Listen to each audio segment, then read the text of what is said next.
Boa tarde, eu sou Alexandre Megali. O programa Espaço Livre de hoje continua trazendo informações sobre o caso Verena, que abalou nossa cidade e acabou sendo notícia em todo o Brasil. Na quarta-feira, dia 30, Marcelo Donizete Alexandre, principal acusado da morte de Verena Sebastiana Duarte da Silva, foi preso pela Polícia Civil do Mato Grosso do Sul.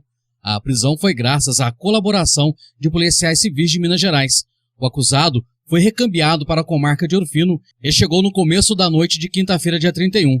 Os policiais civis Pacífico Souto e Bruno Guimarães foram os responsáveis pela condução do preso. Bruno Guimarães comenta como foi a ação. Bruno, você foi um dos policiais civis que fizeram a ponte entre a Polícia Civil de Minas Gerais e a Polícia Civil do Estado do Mato Grosso do Sul para a captura do então Felipe, que agora sabemos que é Marcelo. Como que foi essa ponte? Como foi esse processo de investigação, esse trabalho todo de inteligência? Exatamente, Alexandre. Após a efetivação do cumprimento do mandado de prisão expedido para o então investigado Felipe, apurou-se que de fato não era aquela pessoa que foi presa em Itajubá, tendo em vista que o então acusado estaria usando documento dessa pessoa. Desse modo, a investigação retornou ao ponto zero. Então começamos uma nova fase de investigação através de inteligência policial, onde foi possível identificar que a linha telefônica usada pelo investigado estaria registrada no nome da mãe dele. Em pesquisas aos sistemas informatizados da polícia, constatou-se que essa pessoa portadora da linha teria um filho foragido da justiça na comarca de Muzambinho. Aí então começamos um trabalho de trocas de informações com as polícias de Muzambinho, Itajubá, e apurou-se de fato a identidade do suspeito, o Marcelo Donizete Alexandre, de modo que a polícia recebeu informações de que ele teria ido para o estado de Mato Grosso do Sul, mais precisamente na cidade de Três Lagoas. Desse modo, através dos grupos de WhatsApp de policiais, eu consegui um contato de um policial do núcleo de inteligência do estado do Mato Grosso do Sul. As informações foram repassadas para esse policial, houve uma troca grande de informações de possíveis locais onde eles estariam. Uma equipe da Polícia Civil lá, coordenada pelo Dr. Roberto, promoveu diversas diligências no intuito de capturar o foragido. Foram, parece que 3 ou 4 dias de busca incessantes, até que ele foi localizado num assentamento de pessoas sem terra, na cidade de Castilho, estado de São Paulo, bem na divisa ali do estado de São Paulo com Mato Grosso do Sul, nas margens do Rio Paraná. E essa prisão se deu ontem, por volta de 12h30. Como é que foi a viagem de vocês? É longa, né? Cansativa? Exatamente, foi uma diligência de mais de 20 horas. Nós saímos daqui de Ouro Fino ontem por volta de 10h30 da noite, dirigimos a noite toda, chegamos lá em Mato Grosso do Sul, esperamos todos os trâmites burocráticos, pegamos o preso e trouxemos de volta para a cidade de Ouro Fino. Agora ele vai ser ouvido aqui pela autoridade policial a respeito dos fatos ocorridos aqui que envolveu a Verena Duarte. Com relação à captura, a Polícia Civil do Estado de Mato Grosso do Sul falou como foi a captura, se ele deu trabalho, se ele se rendeu facilmente? Exatamente, ele estava num assentamento de sem terra, ele havia acabado de chegar nesse assentamento, a polícia já havia tido a informação de que ele estava lá, a polícia fez o uso do que a gente chama de serviço velado, um trabalho de inteligência, adentrou nesse assentamento de forma discreta, ninguém percebeu que eram policiais, até que foi feita a abordagem. De acordo com os policiais, ele não reagiu, não demonstrou interesse de fuga, ele foi colaborativo com a abordagem. E durante essa viagem de vocês, ele chegou a contar alguma coisa para vocês, que não agiu sozinho nesse crime, que foi um crime bárbaro, que mexeu com a nossa cidade, com a região? Foi uma viagem muito longa, mais de 9 horas no trajeto de volta com ele. Nós conversamos muito durante a viagem e ele, durante essa viagem, ele confirmou que foi o autor do homicídio de Verena. Porém, ele alegou legítima defesa. Ele disse que dentro da casa a Verena tinha feito uso de bebida alcoólica e drogas. E em determinado momento, Verena ficou agressiva, pegou uma faca e foi para cima dele. Inclusive, ele relata lesões de defesa. Mostrou a palma da mão e braços, onde realmente há cicatrizes. Porém, agora fica a cargo da médica legista apurar se essas lesões são de fato lesões de defesa. Mas ele disse que a Verena o atacou, ele conseguiu tomar a faca dela e aplicou apenas um golpe na região do pescoço, que vitimou Verena fatalmente. Posteriormente, ele disse que não participou do esquartejamento. Ele disse que o esquartejamento foi ideia e executado pelo menor. A participação do motor de aplicativo, como que foi? Nesse quesito ele titubeou um pouco. A princípio ele disse que não participou da levada dos restos mortais da Verena até o local e depois disse que realmente levou e pagou ao motorista o preço de uma corrida normal de Uber. Não uma quantia exacerbada como as pessoas estavam comentando aqui na cidade. O valor que falaram foi de R$1.000 pela corrida e tudo mais. Exatamente, esse era o valor que as pessoas estavam comentando na cidade. Porém, ele disse que pagou o valor de uma corrida comum. Para sair de Ouro Fino, ele se deslocou até a cidade natal dele, de Monte Belo, onde também fez o uso de um outro motorista de aplicativo. Segundo ele, teria pago uma quantia de R$300 para essa corrida. Na realidade, o motorista do táxi que levou ele de Monte Belo para Mato Grosso foi o terceiro motorista, correto? Exatamente. Foi apurado, então, que ele fez uso de 2 motoristas de aplicativo e de um motorista de táxi. Ele fez um aplicativo para transportar o corpo, depois de aplicativo para se deslocar até Monte Belo e depois um táxi de Monte Belo até Mato Grosso do Sul. E esse taxista foi o que levou vocês também ao endereço dele, que o taxista acabou se apresentando e passou o endereço. O taxista passou informações que nos levaram ao rastro que ele deixou. O delegado de Ouro Fino, Valdir Jorge Pelarico Júnior, concedeu coletiva de imprensa logo após ouvir Marcelo. Dr. Valdir, o Marcelo foi apresentado hoje em Ouro Fino e o senhor ouviu ele. Como o senhor avalia todo esse processo que ocorreu desde a localização do corpo e o trabalho da Polícia Militar primeiro e depois a Civil assumindo para a localização do acusado? Realmente o trabalho foi feito em equipe. Tanto a Polícia Militar colaborou muito, como também a Polícia do Estado de Minas Gerais também trabalhou arduamente na elucidação do fato. E também contamos com o apoio também indispensável da Delegacia de Polícia de Três Lagoas, do Estado do Mato Grosso do Sul, que nos deu o apoio para a localização do Marcelo Donizete Alexandre.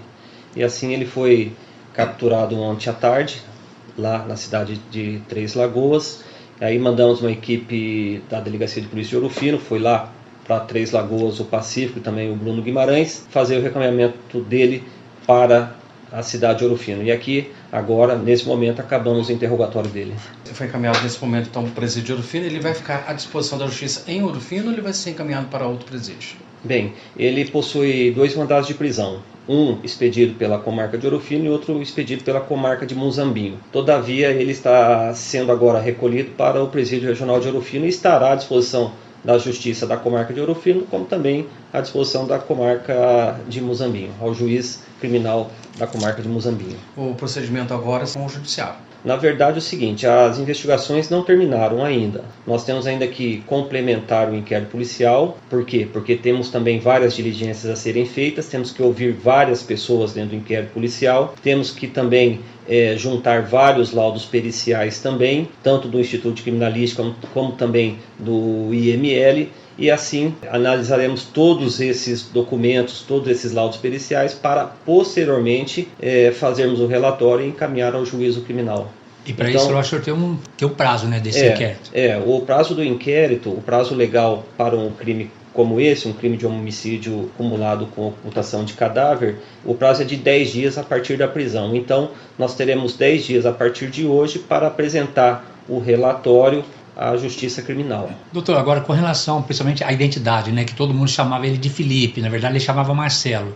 Como realmente que ele conseguiu essa identidade? É plenamente justificável o uso de documento falso por ele, sabe? Ele disse no interrogatório, e de fato é verdade, ele se encontrava na condição de foragido da Justiça Criminal, lá na comarca de Muzambinho. Então ele não poderia usar o documento próprio dele em liberdade, porque eventualmente ele seria preso, né, pela Polícia Militar ou pela Polícia Civil ou em qualquer outra abordagem policial. Porque bastasse constar o nome dele correto e iria verificar no sistema que ele estava com mandado de prisão. Então, de fato, é justificável a conduta dele, se passar por outra pessoa. Ele se passou por outra pessoa, segundo ele, dizendo que achou esse documento de identidade em Muzambinho e a partir daí ele passou-se por pessoa chamada de Felipe. Esse tal de Felipe, ele foi preso erroneamente na cidade de Itajubá, mas foi também no mesmo dia liberado, porque verificamos que realmente se tratava-se de uma falsidade documental. O próprio Marcelo já confessou que teve a participação dos 2 adolescentes e também, né, o próprio motorista do aplicativo. A partir de agora, o que deve acontecer com eles? Bem, em relação aos 2 menores infratores que, em tese, participaram efetivamente no esquartejamento da vítima, eles estão submetidos ao juízo da infância e juventude, e o juiz da infância e juventude tomará as providências de acordo com o Estatuto da Criança e do Adolescente. Em relação ao profissional de transporte, que você aí chamou de Uber, certo? Ele já foi identificado dentro do inquérito policial, será encaminhado o relatório final com as conclusões minhas acerca da participação dele ou não no crime de ocultação de cadáver. A priori, ele disse em oitiva, no interrogatório, de que ele não sabia que se tratava de um cadáver dentro daqueles tambores. Então, por hora, essa é a defesa dele. Eventualmente, essas divergências poderão ser sanadas através de uma cariação, mas por hora eu não estou pensando na cariação, certo? Essa cariação provavelmente pode ser feita ou poderá ser feita logo mais adiante, mas não tão já. Será feita uma reconstrução do crime em algum momento? A Polícia Civil, por hora, também não está pensando em fazer a reconstituição do crime, porque por hora, tá, eu não vejo detalhes divergentes nas oitivas. Nas oitivas, no caso, extraídas do interrogatório do próprio autor do crime de homicídio, do Marcelo Donizete Alexandre, como também em relação aos menores. São pequenos detalhes divergentes, certo? Mas eu acredito que, por hora, eu não vejo como razoável uma reconstituição de crime, porque os detalhes não são tão importantes, certo? E também, em relação ao fato, o principal já foi elucidado. Na verdade, a nossa equipe, embora seja muito diminuta, ela é uma equipe eficiente. Quando ela se depara com casos urgentes e graves como esse, a gente dá uma solução até mesmo imediata. Desse caso específico não foi tão imediata porque precisamos fazer várias diligências e várias investigações também para saber o paradeiro do autor do crime de homicídio. Mas a nossa vantagem também, tá, é que a gente trabalha também em conjunto com a Polícia Militar daqui de Ouro Fino, que também teve uma importância muito grande na elucidação desse fato, e também temos também as portas abertas em outras delegacias de polícia, que se um dia precisarmos, sempre seremos bem recebidos. Durante o interrogatório do Marcelo, o que o senhor percebeu realmente de verdade nesse caso aí? Bem, olhando como um todo, foi um interrogatório muito grande, de 6 folhas, foi bastante extenso e denso também. O que eu percebi nele é que ele disse realmente a verdade em relação ao fato. Ele confessou a autoria delitiva, ou seja, ele falou que cometeu o crime de homicídio em face da Verena. Contudo, ele alegou, é uma tese dele, sabe lá se é uma tese de defesa, pode ser uma tese de defesa, lógico, ele falou que matou a Verena em legítima defesa. Segundo ele disse que eles dois foram à residência dele para tomarem bebidas alcoólicas, anteriormente estavam num bar próximo à residência dele e foram para a residência dele para tomarem bebidas alcoólicas. E lá, segundo ele, disse que a Verena viu uma porção de dinheiro no quarto dele e aí exigiu que desse dinheiro a ela. E aí, segundo ele, ela ficou insistindo na exigência do dinheiro até que então ela se apoderou de uma faca que estava na cozinha e aí partiu para cima dele. Nesse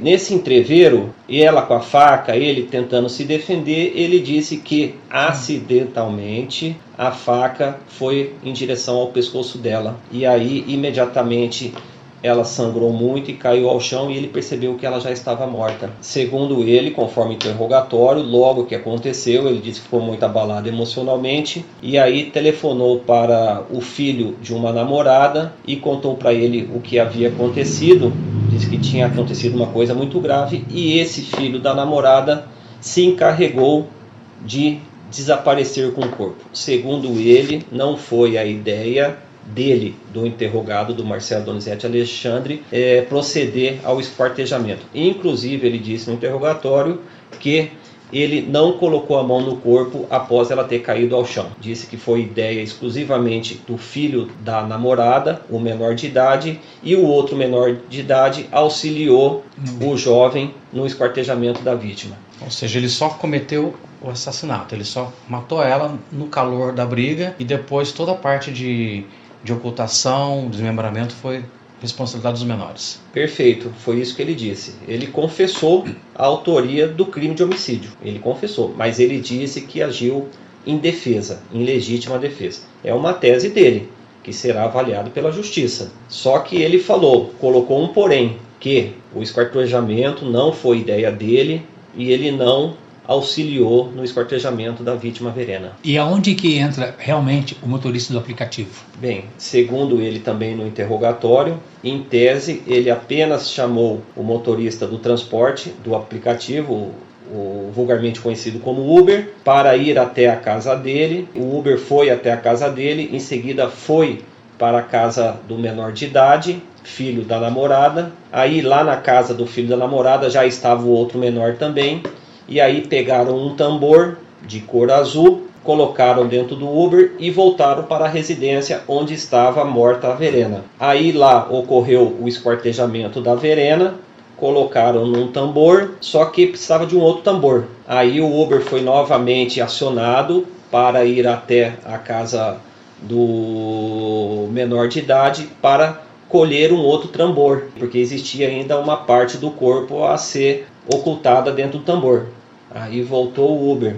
Aí depois de colocarem o corpo da vítima, da Verena, nesses dois tambores, o Uber foi novamente acionado, foi até a casa do autor, onde estava o corpo, onde estavam os tambores, foram até uma localidade, numa zona rural, num determinado açude, e lá os dois menores de idade se encarregaram da ocultação do cadáver, ou seja, jogaram o primeiro tambor no açude. Em seguida, retornaram, voltaram para a residência para pegar o outro tambor. Novamente o Uber ficou aguardando e aí foi levado esse segundo tambor para o mesmo açude. Aí os dois menores se encarregaram da desova do segundo tambor e aí acabaram as corridas do táxi. Aí o profissional de transporte pegou os dois menores, pegou também o autor Marcelo Donizete Alexandre e fizeram a última corrida para deixá-los em casa. Com relação à limpeza da casa, como é que ficou? Ele abandonou a casa? Quando que ele foi embora? Quando que ele fugiu? O Marcelo Donizete Alexandre, ele falou que na quarta-feira do dia 2 de outubro, ele pegou as chaves da residência, entregou para o menor de idade, o filho da namorada, entregasse a chave para a dona do imóvel. Só que, segundo ele, não orientou o menino a limpar a casa e fazer outros afazeres lá no interior da residência. Diz que somente autorizou o menino a entregar as chaves, nada de fazer limpeza na casa. Diz que foi uma atitude, uma providência tomada apenas pelo menor de idade. Houve um comentário durante todos esses dias que tudo foi pago. Comentou-se que ele pagou R$1.000 para o Uber, comentou-se que ele pagou R$400 ou R$600 para os menores, mais um celular. Como que ficou essa história de pagamento? Essa questão do pagamento, ele negou a realização do pagamento feito para os menores de idade, disse que não combinou nenhum valor, ele disse que não combinou nada em relação ao pagamento, em relação ao serviço dos menores e em relação ao profissional de transporte, diz que pagou apenas a corrida determinada pelo aplicativo. Diz que não houve pagamento adicional algum, apenas aquele valor determinado pelo próprio aplicativo. O próprio motorista do transporte do aplicativo, ele deverá sofrer alguma sanção também? Conforme dito anteriormente, ele foi ouvido e ele disse que não sabia que se tratava realmente de um cadáver dentro daqueles dois tambores. Foi isso que ele disse. Essa situação dele jurídica será analisada num contexto geral das provas produzidas dentro do inquérito policial e por hora eu não posso afirmar se ele vai ser ou não indiciado pelo crime de ocultação de cadáver. O que está bem claro no momento é que os dois menores de idade participaram, foram executores de ato infracional análogo ao crime de ocultação de cadáver, e quanto ao Marcelo Donizete Alexandre, ele, por hora, ao que me parece, ele é o autor do crime de homicídio qualificado. O Marcelo, ele fugiu em qual dia? Quando que ele percebeu que ele deveria fugir, que ele deveria se esconder? Bem, ele na quarta-feira, no dia 2 de outubro, ele já foi embora para a cidade de Monte Belo, onde residem os pais, e posteriormente, depois de mais ou menos 2 semanas, ele partiu de Monte Belo para a cidade de Três Lagoas, no Mato Grosso do Sul, onde lá, segundo ele, possuía um amigo. Qual é o crime realmente que ele vai responder? Na verdade, nesse momento, seria até inoportuno eu dizer quais crimes ele vai responder. Por quê? Porque, como eu disse, eu preciso colher vários depoimentos ainda dentro desse inquérito policial e preciso também dos laudos periciais. Mas, por hora, o que eu posso adiantar é que os menores infratores praticaram ato infracional análogo ao crime de ocultação de cadáver e destruição de cadáver. E em relação ao Marcelo Donizete Alexandre, no momento, o que eu vejo é que ele vai responder por crime de homicídio consumado, com várias qualificações. Eventualmente, ele vai responder também pelo crime de falsa identidade, porque ele atribuiu a si a identidade de uma terceira pessoa para ter benefício próprio. Qual que era o benefício próprio? Ele se furtar da aplicação da lei, já que ele estava com um mandado de prisão preventiva expedido pelo juízo criminal de Muzambinho. Então, a priori, são esses crimes que o Marcelo Donizete Alexandre e os menores de idade provavelmente irão responder. Mas isso daí eu estou falando preliminarmente. Por quê? Porque existem outras provas para serem produzidas. Então, até lá, até a finalização do inquérito policial, que vai ocorrer dentro de 10 dias, pode surgir outras provas, outros elementos que caracterizem outros crimes também. Em relação ao profissional de transporte, por enquanto eu não avaliarei essa situação em relação ao indiciamento dele ou não, porque precisamos de outras provas também para serem produzidas e assim afirmar se ele colaborou ativamente ou não no crime de destruição e ocultação de cadáver, por ele ter feito o transporte desses 2 tambores que continham partes do corpo da Verena. Doutor, então, já que nós temos um adolescente praticamente com 17 para 18 anos, daqui 2, 3, 4 anos, quando for realmente o julgamento, esse adolescente de 17 vai estar maior. Lá no julgamento, ele deve responder o crime de hoje como adolescente ou já responde como maior? De acordo com a legislação, ele vai responder o processo criminal como se fosse adolescente, certo? Ainda que ele seja julgado daqui 3, 4 anos, quando ele for maior de idade, a legislação se baseia no fato de que ele, à época do fato, ele era menor de idade. Então, não quer dizer, Não quer dizer que se quando for julgado ele provavelmente pode ter 18, 19, 20 anos, ele ficará sujeito à legislação penal das pessoas imputáveis. Não, ele vai responder de acordo com a legislação à época do fato. Ele era menor de idade, ele vai responder como menor de idade. Na manhã desta sexta-feira, dia 1º, o motorista de aplicativo Clébio Novaes Ribeiro, acusado de participação no descarte do corpo de Verena, foi preso pela Polícia Militar de Ouro Fino em cumprimento a mandado de prisão expedido pela Justiça. O Cabo Matos nos conta como foi a prisão. Cabo Matos, fala pra gente como que foi a prisão do Clébio, já que pegou todo mundo de surpresa. Até ontem à noite ninguém tinha notícia dessa prisão, se ela seria pedida ou não. Primeiramente aí uma boa tarde aos nossos caros ouvintes aí da Rádio Difusora, Alexandre Megali. A princípio a gente recebeu notícia que foi expedido aí um mandado de prisão preventiva contra o cidadão, em desfavor do cidadão Clébio, motorista de aplicativo, pelo envolvimento aí com o caso da Verena, né? O homicídio ocorrido aí no dia 1º ou dia 2 de outubro do decorrente ano. Por conta desse mandado de prisão expedido pelo Poder Judiciário da nossa comarca, que vem aí combativo nesse caso, a gente montou uma operação, dando início às diligências aí logo no período da manhã, com o amanhecer do dia, e conseguimos localizar o cidadão, primeiramente fazendo diligência na sua residência, posteriormente no seu local de trabalho, onde ele se apresentou aos policiais militares, que efetuou aí a nossa equipe o cumprimento dessa prisão, conduzindo até a delegacia de Polícia Civil aqui na comarca de Ouro Fino mesmo. Você tem ideia de quanto tempo é essa prisão preventiva? Foi cumprida a prisão. Esse, no primeiro momento, é o que a gente tem a esclarecer, realmente a relatar, mas o segundo passo aí está à disposição da Justiça. Os próximos episódios dessa situação que vem se desenrolando em Ouro Fino, cabe à Justiça aí as investigações determinarem, mas no que for preciso a Polícia Militar também se mostra combativa aí no desenrolar dessa situação aí desse caso Verena. Quais são os integrantes da sua equipe que participaram da prisão? Nossa equipe POP, Patrulha de Operações de Ouro Fino, é composta pelo Sargento Rony Sandro, comandante da nossa equipe, eu, Cabo Matos, patrulheiro, e o motorista de equipe, Cabo Ferreira.